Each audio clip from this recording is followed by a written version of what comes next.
विद्यार्थियों, हम भारत के प्रधानमंत्री की शक्तियों पर चर्चा कर रहे थे। इसी कड़ी को आगे बढ़ाते हुए हम देखते हैं कि आपातकाल में भी जो है प्रधानमंत्री की शक्तियां वृद्धि हो जाती हैं। यद्यपि आपातकाल में अनुच्छेद 352 से 60 तक राष्ट्रपति की आपातकालीन शक्तियों का वर्णन किया गया है, किंतु यथार्थ में इन शक्तियों का प्रयोग प्रधानमंत्री ही करता है ना।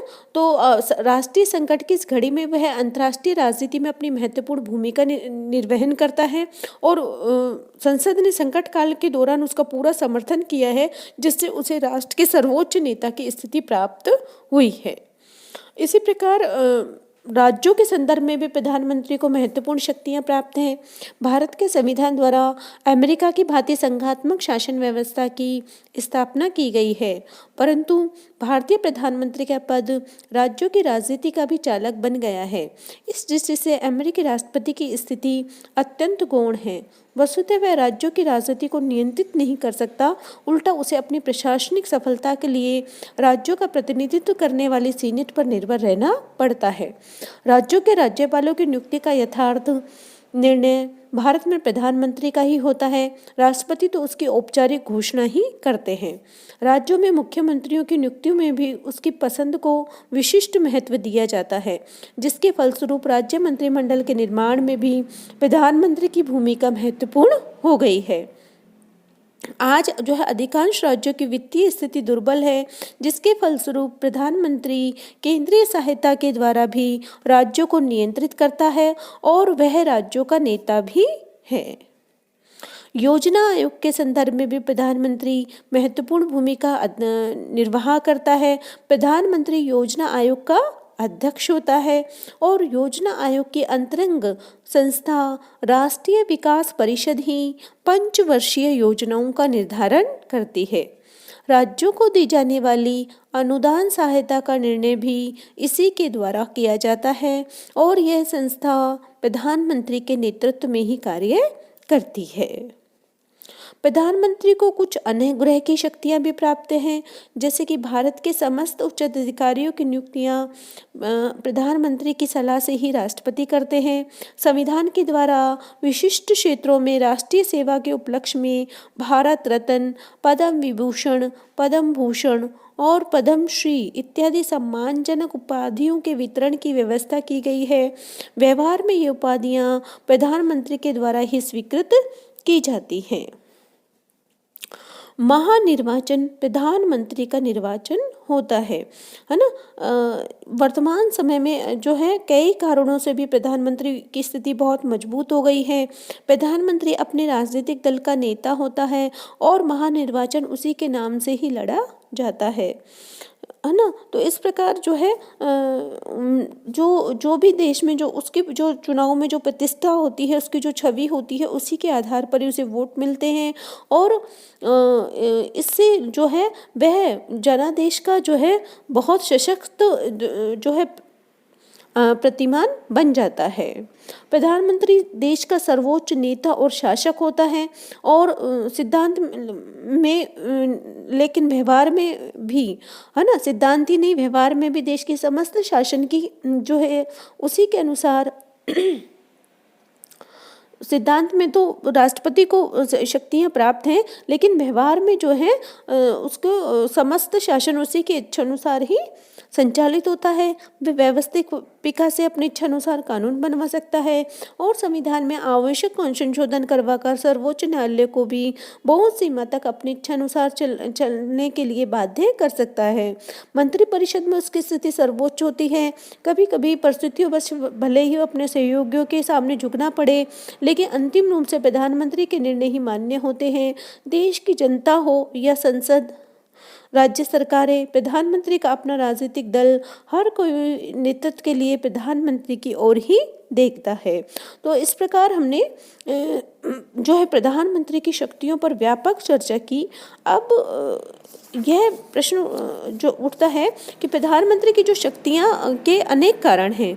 कैसे हैं कि एक तो प्रधानमंत्री का व्यक्तित्व कैसा है ना। यदि प्रधानमंत्री का व्यक्तित्व जो है अच्छा है या वो प्रभावी है, तो प्रधानमंत्री प्रभावी होगा, और यदि कमजोर व्यक्तित्व का है तो कमजोर भी हो सकता है, क्योंकि अधीनस्थ उस पर हावी हो जाएंगे, है ना। तो इस कारण उसकी शक्तियों का एक बहुत बड़ा जो वृद्धि का कारण है कि उसके प्रधानमंत्री पद पर रहने वाले व्यक्तियों ने, जैसे श्री नेहरू ने अपने व्यक्तित्व के कारण उसको आकर्षण का केंद्र बना दिया था, तो इस प्रकार अब उसके व्यक्तित्व के कारण उसकी शक्तियों में अभिवृद्धि हुई है। दूसरा कि अधिकांश महत्वपूर्ण निर्णयों का स्रोत प्रधानमंत्री कार्यालय ही है, और नीति निर्धारण में मंत्रिमंडल के बजाय प्रधानमंत्री अपने विशेष सलाहकारों पर अलग भरोसा करते हैं।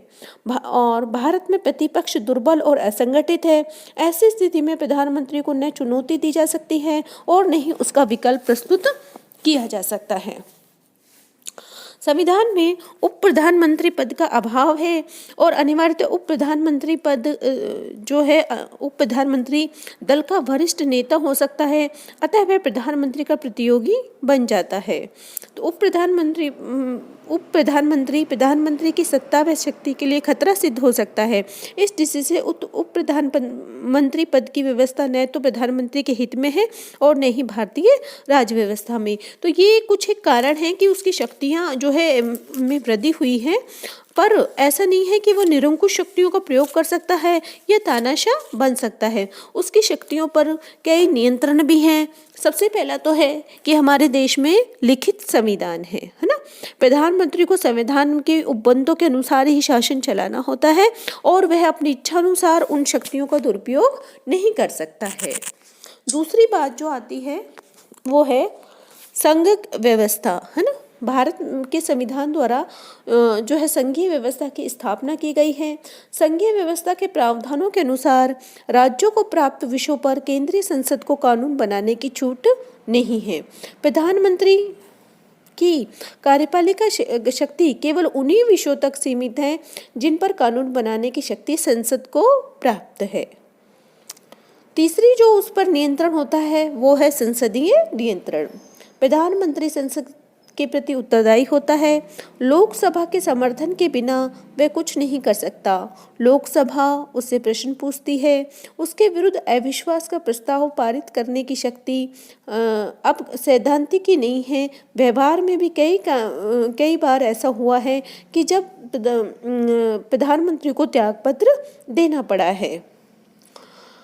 चौथी बात है दलीय नियंत्रण है। उसकी सारी शक्ति दल के संगठन और दल से मिलने वाले समर्थन पर निर्भर करती है। एक बार उसका दल साथ छोड़ दे या निकाल दे तो उसका राजनीतिक भविष्य अंधकार में हो जाता है और उसकी सत्ता क्षण भर में ही समाप्त हो जाती है। अगली जो है वो है लोकसभा का नियंत्रण। प्रधानमंत्री की शक्ति का प्रयोग सदा आलोचना की कसौटी पर खरा रहता है और लोकमत के अनुसार ढलता है। उसे अगले चुनाव का सदैव खतरा बना रहता है। अतः कोई प्रधानमंत्री ऐसा कार्य नहीं कर सकता जिसे लोकमत पसंद न करे। तो इस प्रकार प्रधानमंत्री को जो है की शक्तियों पर अनेक प्रकार की जो है नियंत्रणों की व्यवस्था है और संसदीय शासन प्रणाली में वह ऐसे तानाशाह की स्थिति नहीं हो सकती है। तो लेकिन उसके जो कार्य इतने महत्वपूर्ण हैं कि उसकी शक्तियाँ, उसके कार्य, उसकी भूमिका इतनी विशद है कि इसलिए लगता है कि किसी जो विश्व में किसी भी शासक वर्ग को प्राप्त नहीं है। और यह बात है और अपितु प्रधानमंत्री के हाथों में ही समस्त शक्तियाँ केंद्रित हो गई हैं। प्रधानमंत्री का सचिवालय शासन तंत्र का स्थायी अंग बन गया है।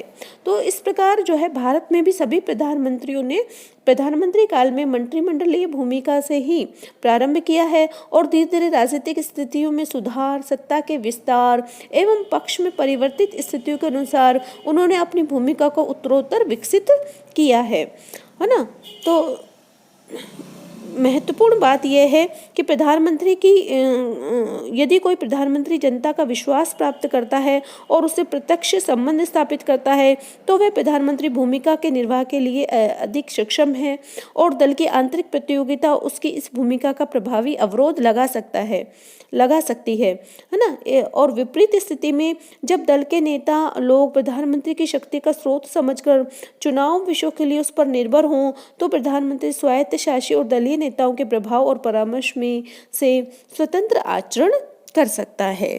तो इस प्रकार हमने आज जो है प्रधानमंत्री की जो शक्तियों पर और उसकी भूमिका पर व्यापक चर्चा करी। धन्यवाद।